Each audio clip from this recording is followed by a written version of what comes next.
Welcome to Not Milk Never Milk. Subscribe if you're lactose intolerant. You start by picking a clear image and the QR approach. Center logo versus fully integrated picture. Choose PNG or high contrast JPG, sized around 301,000 pixels.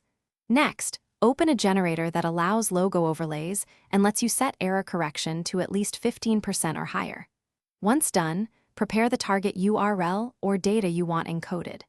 Make sure the URL is final and reachable. If it might change, use a short redirect or dynamic QR so you can update later. You now generate the QR with the chosen error correction level. Pick Q or H for logos to tolerate more damage.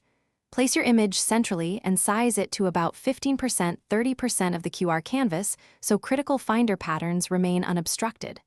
Once placed, tweak contrast. Ensure the QR modules are dark and the background is light, not the other way around.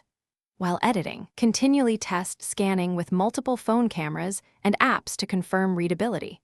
Make small size or contrast changes, and you finish by exporting the QR in the right formats.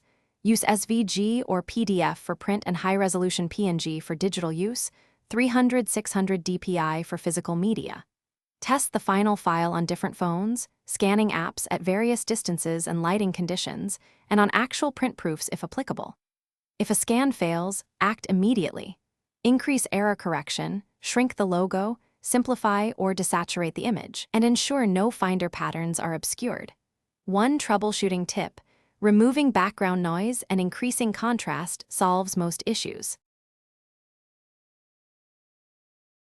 Thanks for watching. If this was helpful, leave a like and consider subscribing. See you next time.